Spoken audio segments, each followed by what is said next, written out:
Oh my God. Kung saan-saan na pala nakarating yung balita tungkol doon sa pulis sa Tarlac na may pinatay na maglola.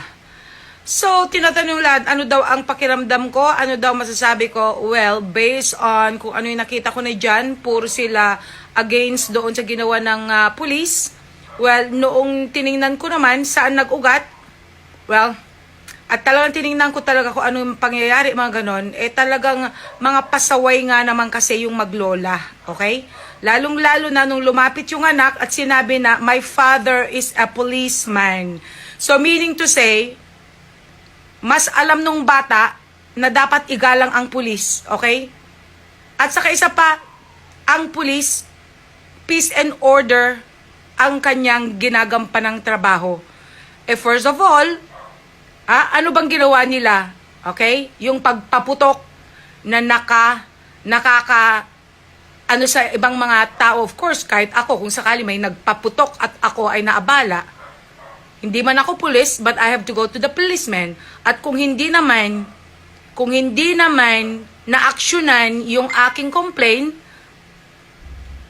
at dahil wala palang pakialam itong mga ikino-complain sa pulis, walang paggalang, of course, that would be a big question on my part. 'Di ba?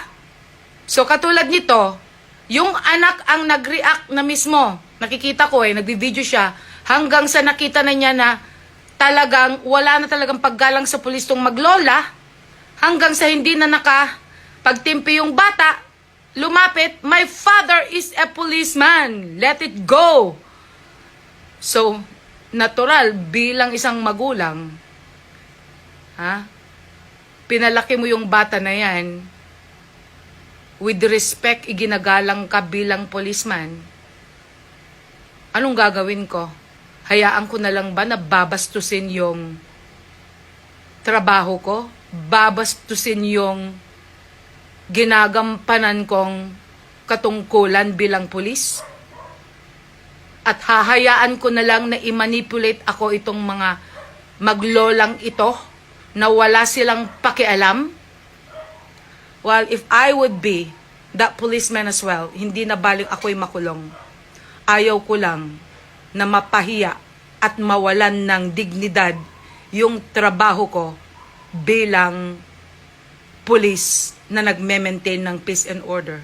So, pamamagitan ng ginawa niya, kung yun na lang ang way para mapatahimik to maglola, then he did his thing.